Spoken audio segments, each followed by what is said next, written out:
that teaching and learning perspective too as well. What's the planning process like in implementation, whether it's at the classroom level or the systems level? What can you tell us about that process for you?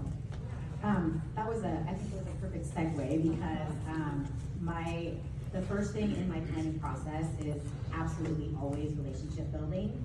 I was so excited when UDL 3.0 came out, and it was like so partnered with SEL, because I do a lot of work with both UDL and SEL, and student agency has been so key in my classrooms. And when they have the word student agency on the new 3.0, it was like, yes, this is it, because getting to know your students and getting to know who they are and connecting to their prior knowledge and all of those things, I think is just the biggest way and the most natural progression in removing barriers, anticipating barriers, and then moving into that lesson planning with all of those in mind.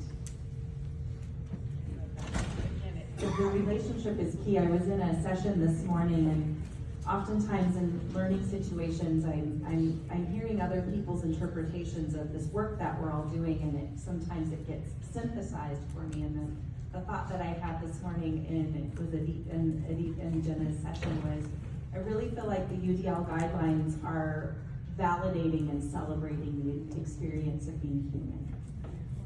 And what's happening with this transition to the 3.0 guidelines is there are so many new facets that we're pulling out of those guidelines as it relates to belonging, as it relates to identity, as it relates to this collective commitment to learning.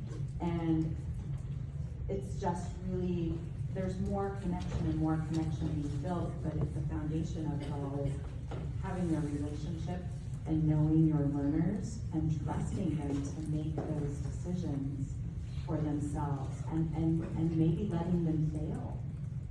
Definitely productive struggle, and also creating a safer space where they do feel confident in utilizing that agency, because if you don't have that safer space, then they may not feel confident. And I've had students who I would ask them questions, because I'm always really big on, this is not working and I'm not getting a response, like, hey, let's circle up and talk about what we're trying to learn. What's our goal here? Why don't you guys share with me how you think you feel about reaching this goal?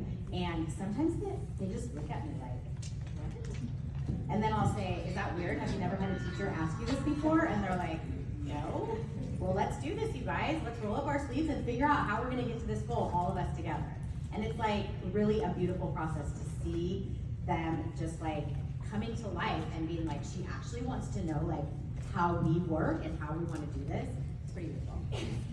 And that you're holding space to do that, right? And it's a shift for us in education at times. I really do think so.